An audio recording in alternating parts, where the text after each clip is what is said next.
It's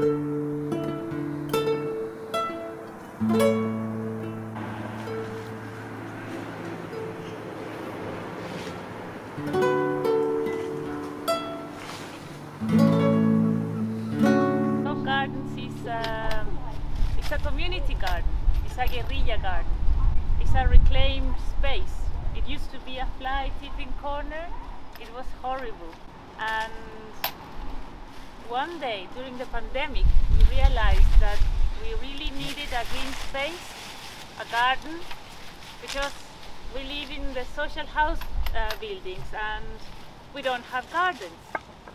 And we really needed one closer where we could go and have fun and just relax a little bit. And me and some of my neighbors realized that if we clear this space, we can make it a garden, and that's how it started. We meet here one day, I think we were 5 of us, and clear it. And when we clear it, we realized that there was an apple tree and a pear tree and a rosemary already here. So we were building on somebody else's idea already. And that's how it really started. And for me, it was, you know, when you clear a space, you make room for things to happen. So after we cleared it, we did a little party here. Around 20 of us came. We found this piece of wood in another fly tipping corner a little bit there, and we said, community garden, welcome to your community garden. And we have some options for the names. The children, their favorite one was Dove Gardens. So they voted for Dove Gardens, and that's how it really started, because if you want something to happen, it has to have a name. And the children thought that Dove Gardens was the best idea.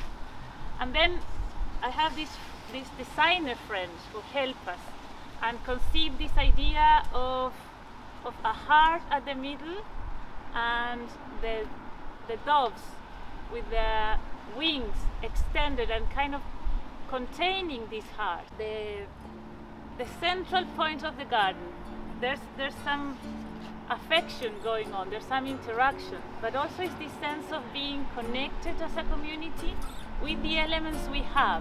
This is a place that is called Dove Street. It's in the middle, in inner city, Bristol, and long time ago they had a place where they grew doves. So that's where the word comes from for the road. And then the place is full of pigeons. So we thought, you know, let's take these animals that are so affectionate and they're always, you know, going around in crowds and flying together, and make this our sign, our space. And we start inviting other people and other people start joining. Then we realized that with global warming, with all what's happening, we need to have a local response. Our politicians are not doing the job, and if we don't organize ourselves, nobody will. So it was this sense that if we want to see change, we had to be that change. And when we got to that point, we thought, let's start growing our own food. Imagine that you can feed yourself. You know, we are not at that point yet, but this sense that we could do that, we could have our own vegetables growing in our space, was really, really transformative. And that gave us then the confidence to apply for more funding, and we got funding now to improve the park.